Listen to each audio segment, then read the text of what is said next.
Yes, what's good, everybody? Welcome back to Veterans Minimum. I'm your host, Nick Deus. At Nick Deus10 is where you can find me. VeteransMinimum.com for all things VM. I got my dog back in the building. I am back. Mr. George Carmona on all social media platforms, and then at Gridiron Junkies. I'll do my shameless plug at the beginning. Love it. Follow me. I'm a big fan of cheap plugs and free plugs, and get them out whenever you can. Quick. You gotta. I love it. What's going on, bro? I can't believe that there was a blizzard this morning, Nick. I've never and so the snow, it was raining hard, and then it just started smacking me. So up by my house in the 215, it was a legitimate blizzard. Now, you've probably been through blizzards. Do you think Las Vegas is capable of that, or was I not experiencing a blizzard? Dude, so we have running jokes in New York of how there are certain times of the year, like say February is a good time, early March, maybe early April too, where you'll get all four seasons in a single day. And that's what you got today in Vegas. Absolutely. I woke up, I saw snow, and I'm like, am I in New York? Wait a second. And then I saw rain coming down. I go to jiu-jitsu, it's cloudy. And then I come out, and there's not a cloud in the sky. And I even put a video up. I was like, yo, it was snowing this morning. I follow this Vegas Instagram page, which if you don't follow it, you need to, at Vegas Issues. Ooh. And they post Vegas memes. Okay. And they post all the pictures of the snow, and they were beach club season is in 2 days. Because the Wynn Beach Club opens up, and it's like, bro, how are you going to do that? They got to push it back. Unless there's going to be people ice skating at the beach club. Nah, I saw that. Let's not get that crazy. I guess it wasn't too bad. They got to capitalize off the bad weather. Dude, so I'm excited to have you on. You've become one of my favorite people in Vegas that I've met, truthfully. And also I love talking football with you. And there's a couple of current events going on in the NFL that we're going to touch on, but then I also came up with this concept of breakable versus unbreakable records. Yes. And we seems like year in, year out, more and more records are being broken, or the threat of it to be broken, because now you also have that extra game. Absolutely. So that's one of my initial questions to you. Are the records that are being set now with the 17th game being played, 18-week season, are those tainted a little bit? 100% tainted, but we got to get used to it. All sports do this, where they either add a facet, a rule change, or they extend the season by a game. And what I've found is that, we're kind of in that end of the first wave. Stats really weren't accumulated the way that they are since about the 1960s. So then we got to think that that's a 80-year run in which you call that a generation of records. And now the game has changed, the athletes have changed, they've gotten a lot better. In all sports, records are going to start being tainted, whether it's baseball, basketball, it's already being tainted, and certainly in football, because the totals, season totals, and I know we'll touch on that a little bit, but season totals are going to be absolutely ruined.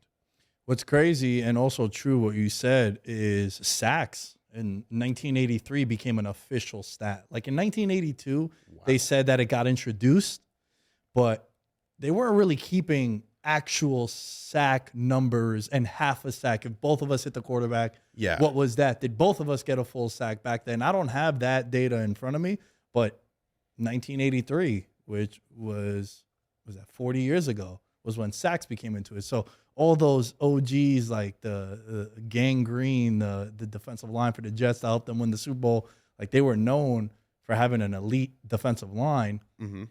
They didn't get any sacks. Anything. Yeah. Right? So the fact that the whole stats thing, or the sacks thing, was added, that kind of blew my mind. I didn't know that. But you see it with records interceptions in a season. I think in his career, Paul Krause had 81 interceptions. I don't think that record would ever be touched. But that goes to show, though, that's that style of play in the 1920s to the 1950s, where, if there was just a dude that was dominant, he was able to find the NFL, because I'm sure that there was not that big a scouting. You know, I think if you lived in that city, you had an opportunity to be a stud, and some of those guys just made ridiculous stat lines early on in their career. And those are the ones that I'm like, oh, even in today's NFL with the rule changes, I don't think some of those get touched.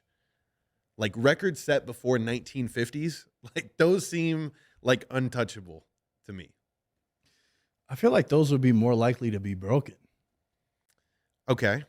Like interceptions will be difficult because some of the best corners in the league don't get a lot of intos. That was a big knock on Darrelle Revis, how some years he'd have one interception. And people are saying, how are you the best DB? It's like, dude, no one throws his direction. Yeah, but that's the thing. Like in the 1950s, coaches weren't that smart. You know what I mean? Like, you know, like there was a guy. Okay, I'll hit you with one of these that I have. It was total sacks in a game. This was Derek Thomas with 7. I know this is like jumping forward. But do you think like an offensive line coach these days is going to allow a single player to get 7 sacks? No way. Like no shot, dude. The game has changed. Coaches are smarter. Players don't want to get embarrassed like that. Yeah, that's damn. He's had a game that he had 6, and then here it says the record was 8. 8 sacks in a game. OCU Manura had 7. I remember they were playing the Eagles.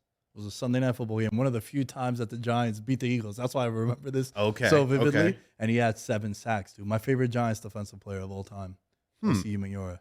So sacks, right? Let's look at sacks, and we'll get to some of the current stuff since we got a little sidetracked. But sacks in a season, it's Michael Strahan. It's 22.5 sacks, and it's that extra game. And now with passing becoming more and more popular, absolutely, that one is going to go down. And you got a lot more mobile quarterbacks too. Like that plays in the favor of the defense a little bit. I do think it's a unit though. And Michael Strahan was playing on teams that had stacked D lines. So he was able to create those mismatches. So it's got to be the perfect storm too. It's not just going to randomly happen. You really need to like have a full on. I mean, if I'm looking at any defensive line returning that I'm like, that looks really, really stacked, the Chargers, you know, if they keep everything intact, and you got Bosa and you got Mac. So that's gonna be a future conversation that we're gonna have. Well, for the people listening, it'll be a future conversation. For us, it'll be in about 60 minutes. But Khalil Mack could be a cap casualty, because I think it's $22 million on the books. And again, it's very important that when you hear the term cap casualty, doesn't mean he's a bad player. It just means the cap situation that team is in is going to be the reason why this guy gets let go. Exhibit A, Khalil Mack, right? Casualty. 22.5 sacks is the record held by Michael Strahan, also tied by TJ Watt recently. Okay. In 2021. But I think that's going to go down at some point, bro, because there is more passing. Like you said, the mobile quarterback, right? Guys rolling out the pocket. That counts as a sack too. Yep. I think in the Super Bowl, there were 2 sacks. Dude, some of them, like that sack in the Super Bowl didn't even look like a sack. It wasn't. It was because he ran out of bounds. Yeah. And it's technically considered a sack if the quarterback runs out of bounds behind the line of scrimmage. Nah, bro. We got to rule change that. No, like, come on now. Like, and then we're going to consider some of these where a player is like halfway rolling on, or like, I've seen people get like pancaked, right? Like you're getting your ass whooped on a play. You just so happen to land on the quarterback, you get half a sack. Come on. Are we really going to doing that? Whatever. But anyways, that one's going to get broken. And it's probably going to be TJ Watt. I mean, that brother combination right there. Oof. I wonder what JJ Watt's career number in a season is. He's got to be close to it. Looking that up right now. Okay. I have a funny one. I have a funny record. I have a good one too. Sacks. So his career high, he did it twice. All right. 20.5 sacks. Wow. He did that twice during that run where he was just like the unanimous best defensive player in the league. So we can make this stat right now. There will be no brother combination that has more sacks in NFL history than the Watt brothers. Yeah, I mean, they're already They already probably have that. Yeah, but it's never going to be broken. But think about it, playing both sides of the ball too. Like you had the Barber brothers, but one was a DB, the other was a running back. The Bosa brothers are the only. Ooh. Okay, so will the Bosa brothers catch up to the Watt brothers in sack? Absolutely not. Damn, that's a goodie. That's gonna be fun to monitor. They have a big lead though. They do. Because the Bosa brothers, Yeah, JJ both recently came into the league where JJ Watt ended up playing like over a decade, and TJ Watt's been in the league now. That's gonna be fun. Damn, I wish I had more stats on that one to look at. Yo, so one of the records that I found fascinating and hilarious, most consecutive losses. Ooh, who was that? The Tampa Bay Bucks lost 26 games in a row. Bro. Oh, my God. Losing 26 times in a row. Could you imagine being on that team? The Browns had to have gone close to that, right? Like, because they went 0-16, but they didn't win. They would have been in the 20s. The Browns definitely got into the 20s because I remember they ended up starting Baker Mayfield. I think they got to like 19. Because they started Baker Mayfield against the Jets on a Thursday night football game. It was Baker's coming out party. And they put him in at halftime. They put him in at halftime, and then they won that game. And it had to be like a 19 or 20 game losing streak in a row. It could. You also could be right. It could be even more into the 20s because I don't know if they were on a losing streak prior to the 0-16. That is to end that season.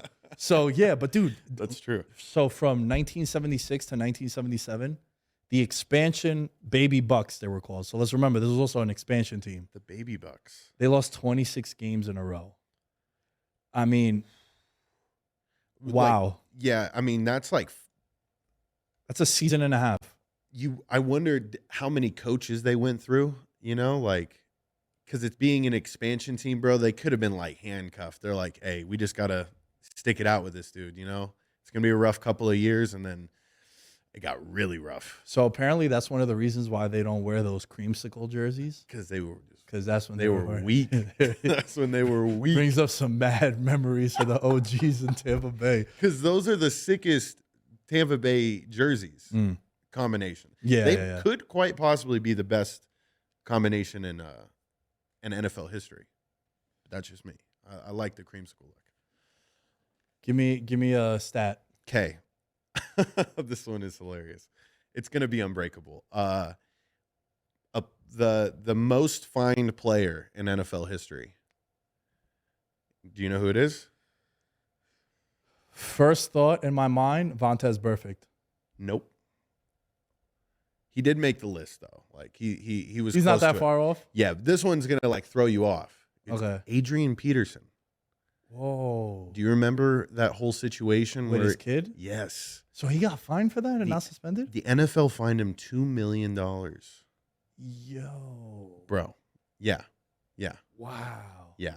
So I mean, it makes sense. It does. But I forgot about that too. I thought he only got suspended. No. He got a hefty. Remember, because this was also at the point in time where he was the face of the league. Yeah. So it was like he was the face. So then the NFL's got just won MVP. And so I don't think that's ever going to be touched. Like, the NFL came down super hard. Now, is that a one-time fine and it's the most ever? Or are you talking about like over a career? In his career. Okay. So it could, I would imagine the lump sum came from that. There could have been other things that were right, like he flashed the fan, like Randy Moss mooned the fan, and he got like a $15,000 fine, or right. You bitch about the referees after a game, and you don't see $1 million fines. Like, you got to really keep that in mind. The only ones I can think of off the top of my head are team sanctioned fines, right? Deflategate. Yep. The Saints Bounty Gate. Right, Bounty Gate, and then with the crowd noise in Atlanta, you get deducted a second round pick, and then you get hit with like $250,000 fine. But damn, bro, $2 million they hit him for? Yeah. Sheesh. Unbreakable record. Yeah, that's gonna be like, bro, for you to get a $2 million fine, you gotta do some like a felony for you to get something like that in the NFL. Well, my running back, he could be Alvin Kamara. Could be. Yeah, he got an ongoing case for sure. Yeah. What about this one? Most seasons played. Do you know the answer to this? It blew my mind. Yeah. I think I saw this one. It was 26 season. George Blanda. for the Raiders. 26 seasons. So Brady played 23. So, man. But think about that, right? Like he played from like 21 to 45.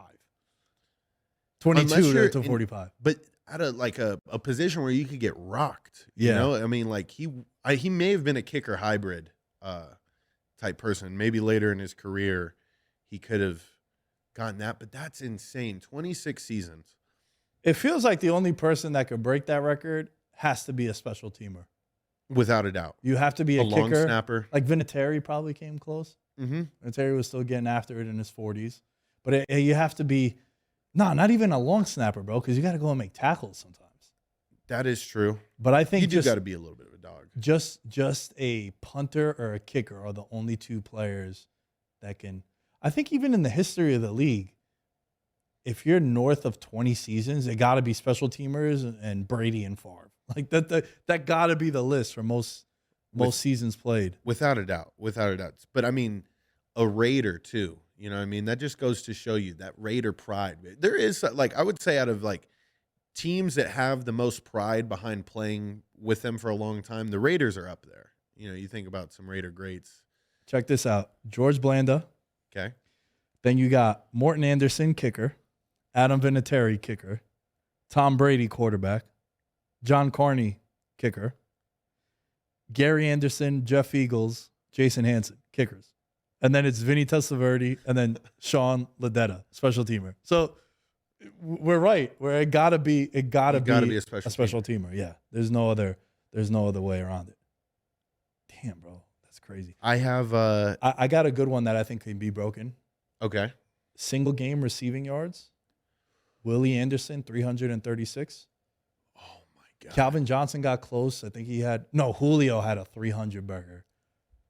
And it was probably that 2018 season. It was I think the 2016 season when they won MVP, when he won MVP, Matt Ryan and the Falcons. Yep. But that was around the time when the Julio originated over here. Bro, I've no player in professional sports has won and cost me more money than Julio Jones. Like I won close to $45,000 playing DraftKings and FanDuel one year because of him. Betting like individual props? No. Or so were you betting on the team and you were like, it's because my dog Julio? This was like daily fantasy. Got you. So DraftKings and FanDuel in 2016. Yep. And it was when, I'll never forget this game, obviously, right? Won fucking 40 G's off it. But it was when the Falcons were playing the Saints. It was the last game of the regular season. The Falcons had nothing to play for. They were already clinched the division. They had the seeding was locked in. And it was a conversation of whether or not to play or not play those games. And I remember my buddy Allen, who's my co-host during the football season, he's a big Falcon fan. And he's like, dude, there's not a team we hate more than the Saints.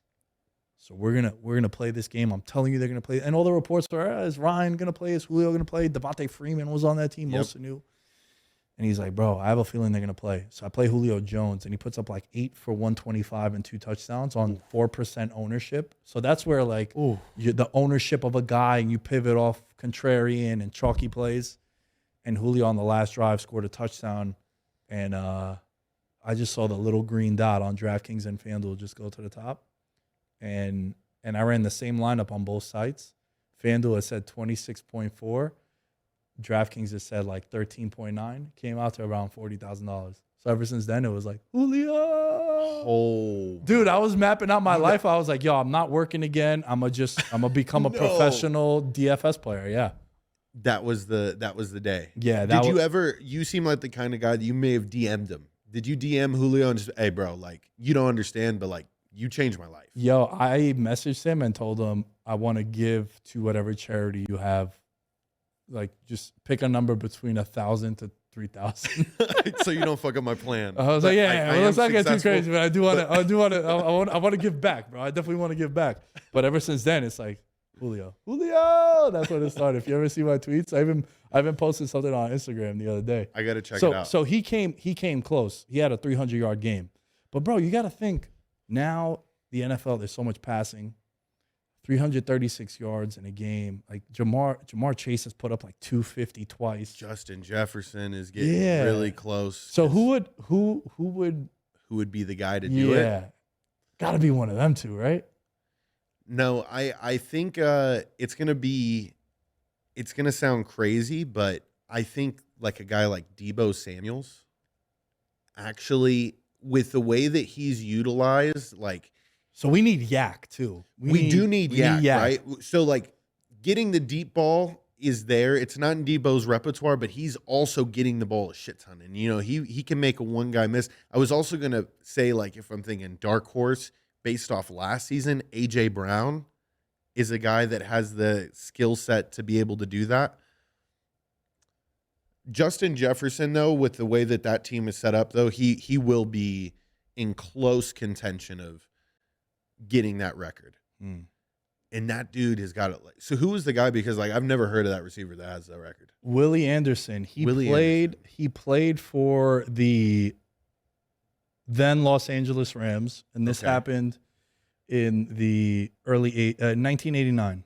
So the Greatest Show on Turf era with Kurt Warner. No, way before that, like a decade before that.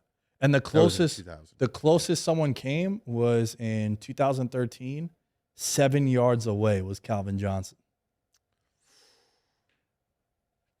Damn. I got to look at that. That box score had to be like 27 targets. Oh, my. No, that's all Matt. Well, I don't blame him. The way that Matt Stafford would just, with no regard, throw this ball up like it was 3 flies up with your boys in the backyard, like. Oh my God, he did it against Dallas too.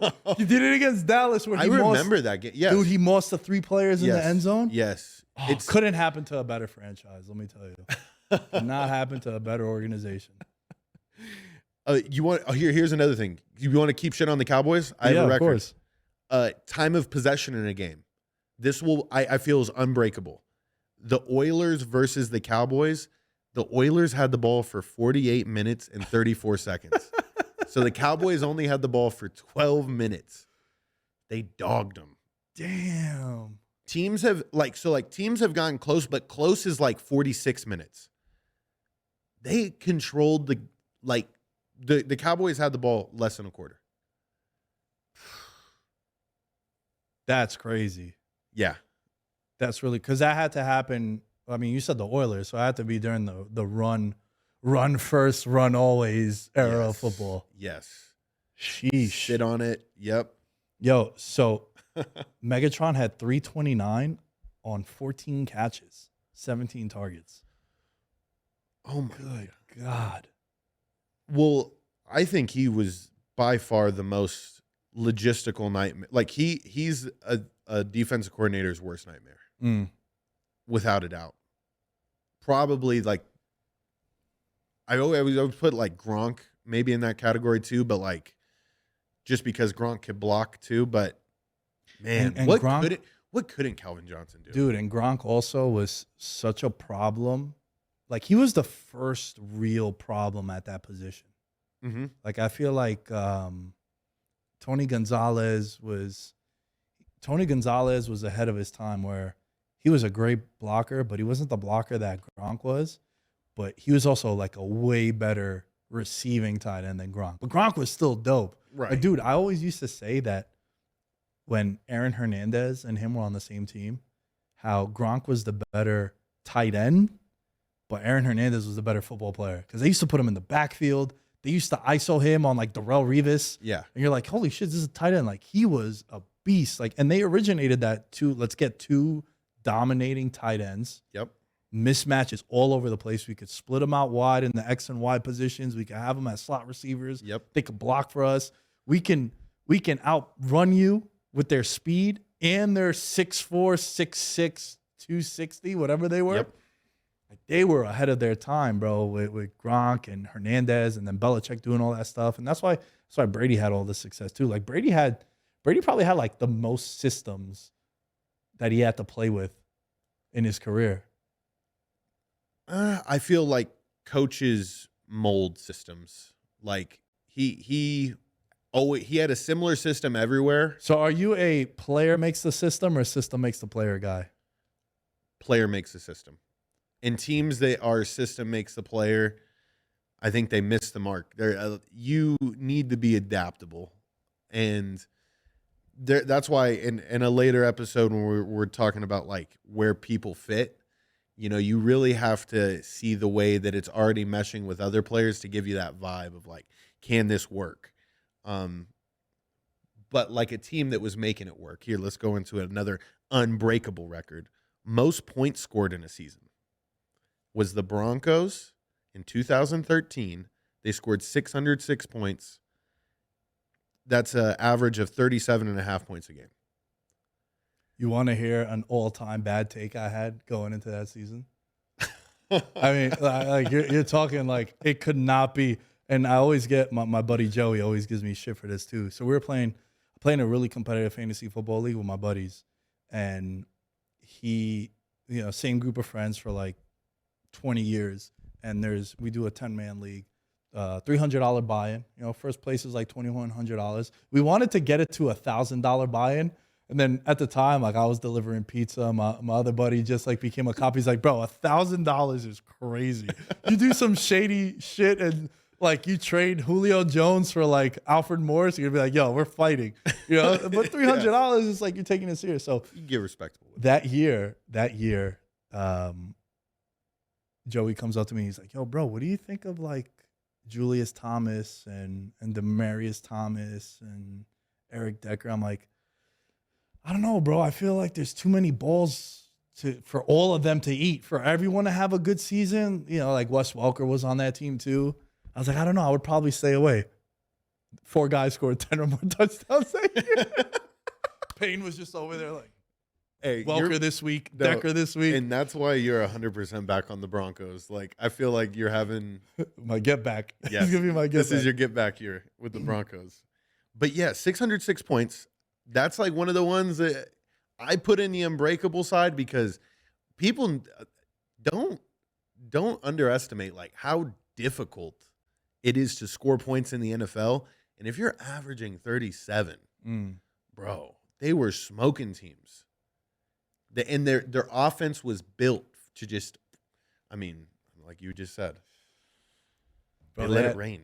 Dude, oh my God, Peyton Manning was on fire that year at the 55. So what about that one? Same season, 55 touchdowns. That one will be broken. Yeah. By Patrick Mahomes.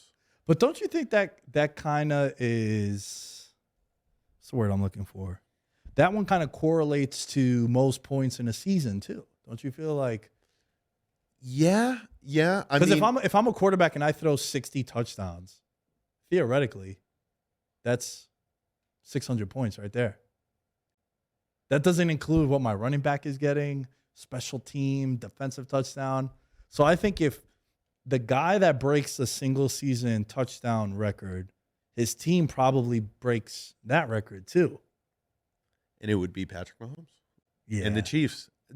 I think he's going to be the guy that, everybody talks about for the next 60 years.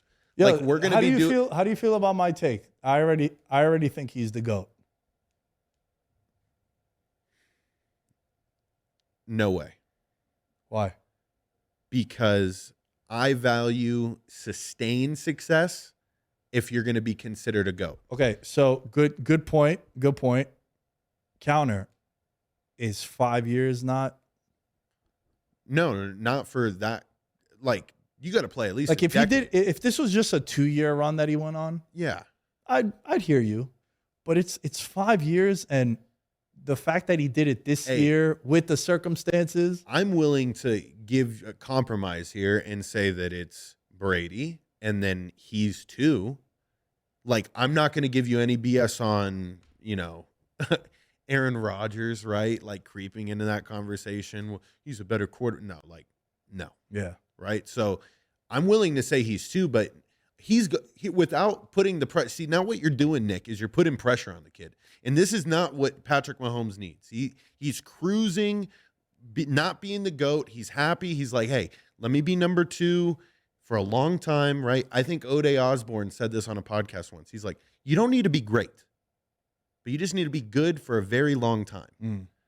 But now you're putting expectations on the kid, Nick. The only other player, The only other your fault. player who has had this kind of greatness in a 5-year stretch at quarterback. Now, Brady has had multiple 5-year stretches where he's won 3 or more Super Bowls. But then, like, his numbers were down, right? Like 2018 when they won that Super Bowl with the Rams, he wasn't, he didn't lead the league in passing yards or touchdowns. Like, he was kind of middling, right? Mm-hmm. People are having the conversations midseason, like, oh, is it time? Or Jimmy G, did we make the wrong decision? The only other person who can compare to Mahomes from a statistical standpoint would be Rodgers from 11 to 15. He won the MVP twice in that tenure. Mm-hmm. So, sorry, 11 to 16. He won the MVP twice. He had won the Super Bowl the year before that. And then he would run into, like, he lost to the Giants when they went 15-1. And they lost at home. He lost that game to Kaepernick. Mm-hmm. And a lot of times he would lose these games to the Seahawks in the playoffs where, he went down. They scored the touchdown to tie it after they were trailing, and then he just didn't touch the ball again, which was always my biggest gripe with the NFL overtime. It made no sense, and it also sucks. That's why I feel like quarterback wins and losses are not really a stat that you could pin on the quarterback, because I've seen Peyton Manning throw 5 touchdowns in a game and lose, and then he throws 4 interceptions in Baltimore and they win because Vinatieri hits 4 field goals. Mm-hmm. And that's a win but he played way better in that game. So I think those are a little misleading when you're looking at QB wins and losses. So going back to this 5-year run that Mahomes has been on, I think is the best run any quarterback has ever been on, because he has the individual success and he has the team success. Number 1 seed pretty much every time. And then Rodgers didn't win a Super Bowl in his best 5 years. He won 2 MVPs, so he doesn't have the team success. So that's why, to me, like, this is going to be something where you're talking about this Mahomes, Andy Reid, Kelsey era in Kansas City. Yeah. Forever. Yeah. And he didn't go nowhere too, bro. If they won the Super Bowl this past year without Tyreek, and I think they had 12 guys starting in the Super Bowl. No, 12 guys. 12 guys recorded a box score stat in the Super Bowl that were either in their first or second year. That means that these guys are playing at the highest level. And they have what could be considered the, like, smartest offensive mastermind. Yeah. Behind the whole He's fathered archetype. Everyone's style, bro. Correct, right? Because he's a person that's conformed. But hey, I love the take. All I'm saying is you're putting a lot of expectations on Patrick Mahomes. He's going to get it done. And he could absolutely flop in the second half of his career. And you know what's hysterical? And you just sold him out. You know what's hysterical? I've just been riding the Chiefs for the last 10 minutes. I've already bet the Broncos to win the Super Bowl next year. Hey, man, 45-1 odds? I'm just saying. I bet numbers, not teams. So that is okay. I'm just pointing that out. Good. Most consecutive starts, Brett Favre, 297. I think that'll never get broken. Well, I mean, your boy almost did it, Eli, and then that whole, I mean, not saying he would have broke it. He would have still needed to play like probably 2 more seasons after. Yeah. I don't think, because it's the only position that I see that could break it would be kicker. Yeah. Right? Like, this is another special teams longevity type play. And I bet a couple of kickers have got to be close, but I remember, I don't know who Brett Favre got benched for, but I do remember when he was playing with the Jets, I believe, and then that's when he lost the record, and it was a huge fallout. He played with the Jets after, right? Yeah. After the Vikings? Yeah. Yep. It was definitely with them. But no, I don't think that gets touched. And especially the NFL these days it's getting more and more the expectancy of a player's lifespan is a lot shorter. And I know that it may not seem that way, but there's also just a lot more talent out there. And you know what else I think too, bro? I think social media pressure plays a big role in guys playing or not playing. What would have happened if they played Tua in that playoff game after just being concussed? Mm-hmm. I get it's the playoffs, but I think that's a big reason why. Like, dude, bro, he gets the concussion and then they put him out, and then he gets that crazy hit on Thursday Night Football where he did the MMA knockout thing where Yeah. he was like that. Yes. And you're looking at it, you're like, yo, we just saw someone die. Like someone Literally. just died. Like, and then we had DeMar Hamlin a couple months later. But you saw Tua over there. He did the just statue on the ground when he got smoked, hits his head. And then if they were to play him 2 weeks after that, he just had 2 concussions and I think it was 12 days. If they were to play him 2 weeks after that, social media would have been leading every podcast, every network television show, every pregame show. How dare the Dolphins? So you're also going to have that. That's why I said no to this record, because obviously it's difficult to play that many games in a row. To get through a season alone is like, wow, this is great. Yeah. But to play those many games, Yeah. You sit guys because you've clinched the 1 seed and they have a hamstring, and they did it with Jalen Hurts. You got to be a dog to get that. You have to also be really lucky too. 100%. There's so much luck that goes into that also. But it's also having to fight back, not being pressured in anything. By the way, with that whole concussion thing, I found it hilarious. Do you watch Formula One, that F1 Drive to Survive? I haven't, no. Okay, I can make this relatable to you anyways. There was a dude who got into a vicious accidents, like 3 of them in the span of 2 months, and he kept driving. You know what I mean? Like, I'm talking like he would have had a concussion, you know what I mean? And he's out driving like the next week. Neither here nor there. I mean, I know it's 2 different sports with the whole concussion thing, but it's wild to me, like how it's accepted in F1, but like in the NFL, we got to go through this whole, Bro, we're big UFC fans. You don't think when guys get head kicked, they don't get concussed, and then they're in their corner, and their corner's like, yo, we're down 2 rounds. You got to go out there. Like, dudes get dropped, bro. Dudes get dropped in the ground and pound. Like, your head isn't made to take 27 uncontested shots. So that happens too. No. Boxers get lit up. You get hit in the back of the head. Like, bro. You ever got a concussion? I did actually once. I was in high school football. My sophomore year, we were playing a team. I was a linebacker. I went to go make a tackle in the hole, and the running back's knee like went up and like shot my neck back, and then I kind of just like went black for a couple of seconds, and then I got pulled out. But I mean, it was enough to make me be like, damn. Like, that's like, it was more so terrifying afterwards. It wasn't like if I was older and I had experienced it, I would have probably been like, put me back out there. You know what I mean? Because I was like, I'm functional. I'm capable of doing things. But at that moment, it was like everything kind of stopped. And this is also because I was shook. You're years younger than me. You're what, 25? Yeah. Yeah. So I'll be 32 next week. I got concussed in high school. It was 2008. And like there was a gate.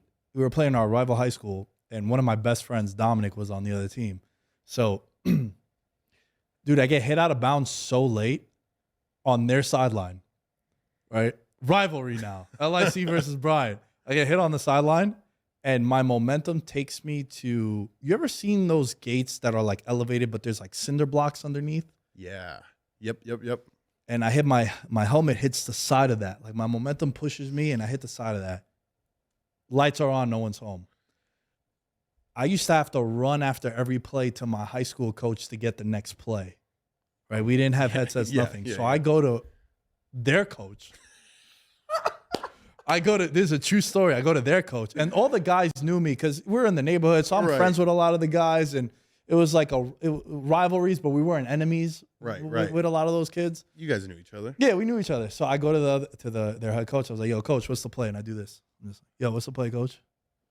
He's like, "Nicky, you all right?" I was like, "Yeah, tell me to play." He's like, "You on the wrong sideline, bro." And then my boy Dom comes up to me. He's like, "Fuck's wrong with you?"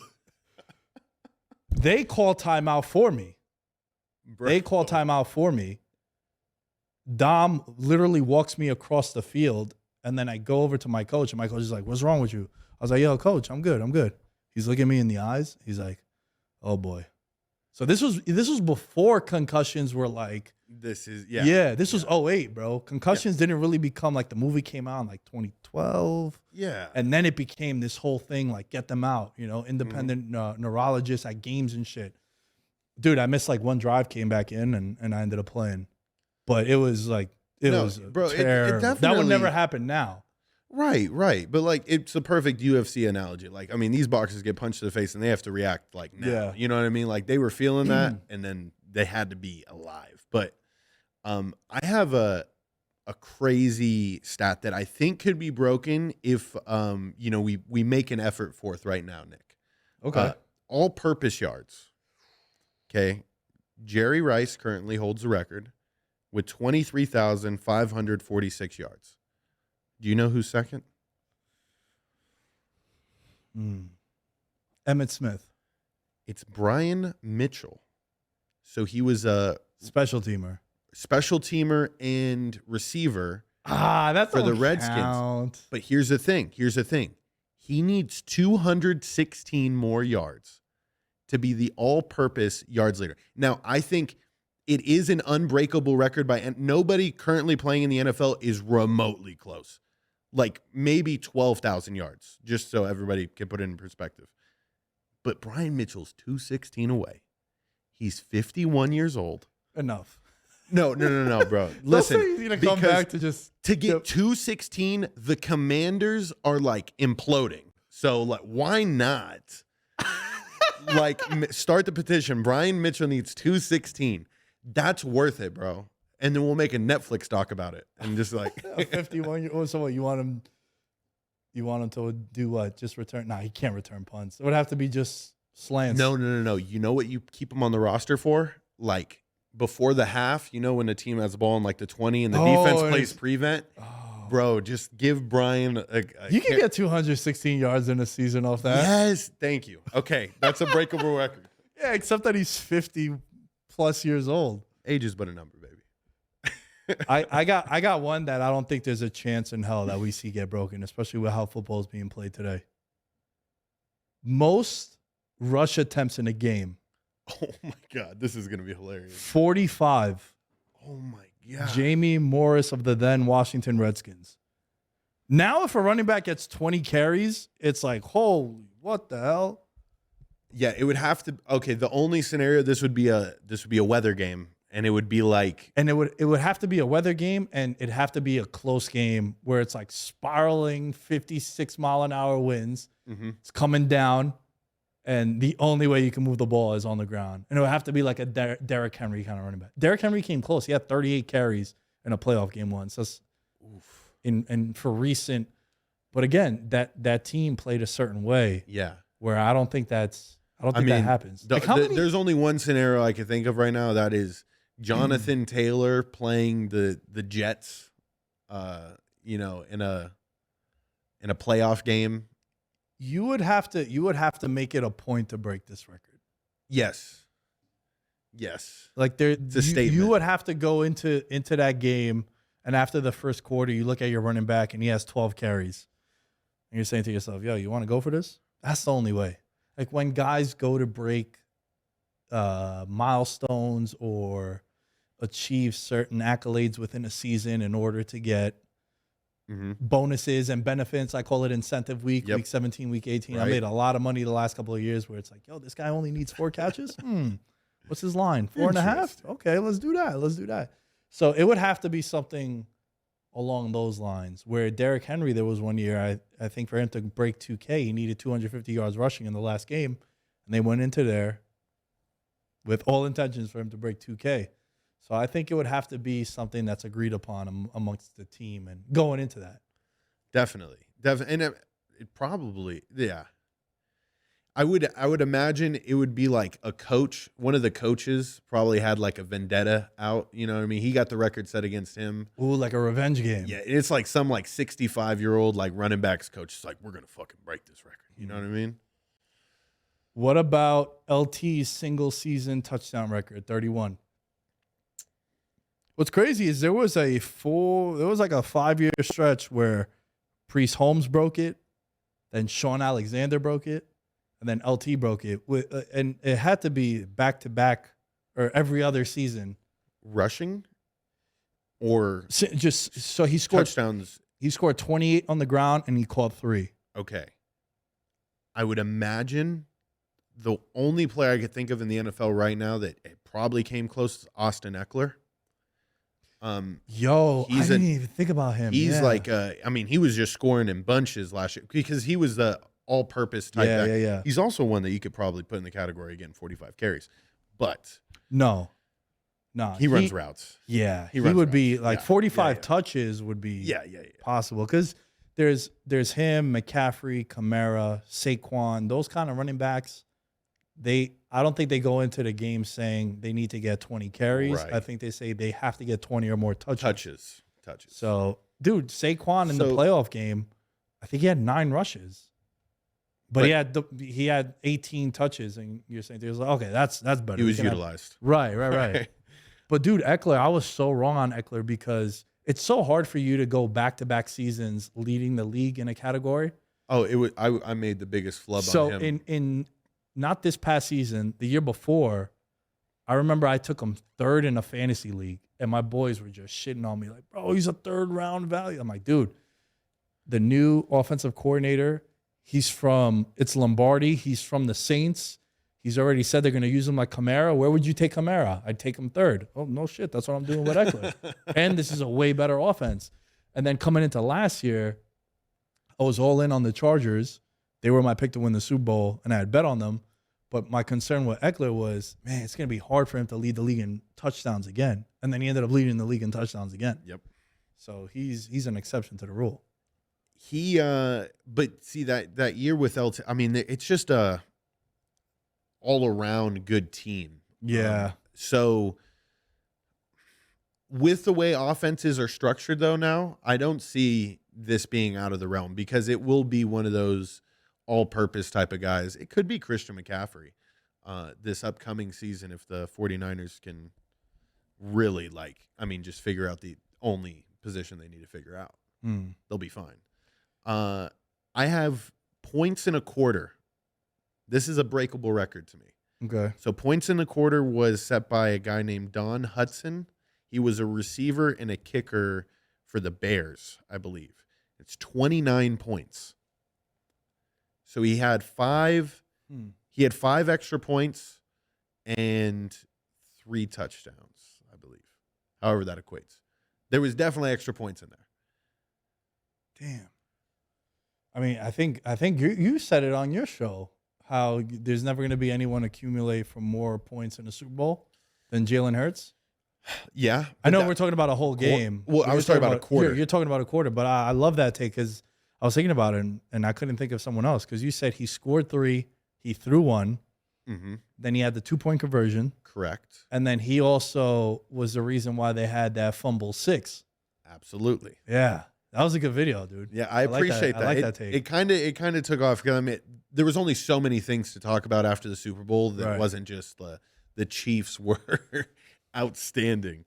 But yeah, records, man, are interesting because that is a type of record where that hybrid position, I would like to see it come back. Like I think of Chad Ochocinco kicking a couple of field goals when he played for the Bengals, but I think it should be utilized more. Think about it. You're saving a roster spot.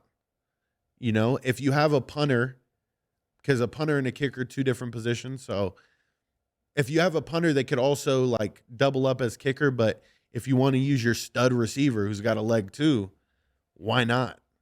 And it could probably open up the possibilities of a lot more fake field goals and stuff like that. But as of right now, there is nobody in the league that does kicking, receiving, and running back, whatever. That's going to be difficult for sure. Because you got to score 5 touchdowns. Yeah. Dude, that's in a quarter is wild. Yeah. In a game is definitely doable. Yeah. Jonathan Taylor scored 5 touchdowns recently. Kamara, I remember that was a fantasy championship week. And he scored 6 touchdowns in the Christmas cleats. Yeah. Oof, that was rough. All right, I have one more. All right. So we'll do one more before we wrap this up. Will a team go undefeated? It's the 14-0 Miami Dolphins back then. Well, they went 17-0 with the playoffs. Back then, they only played 14 games.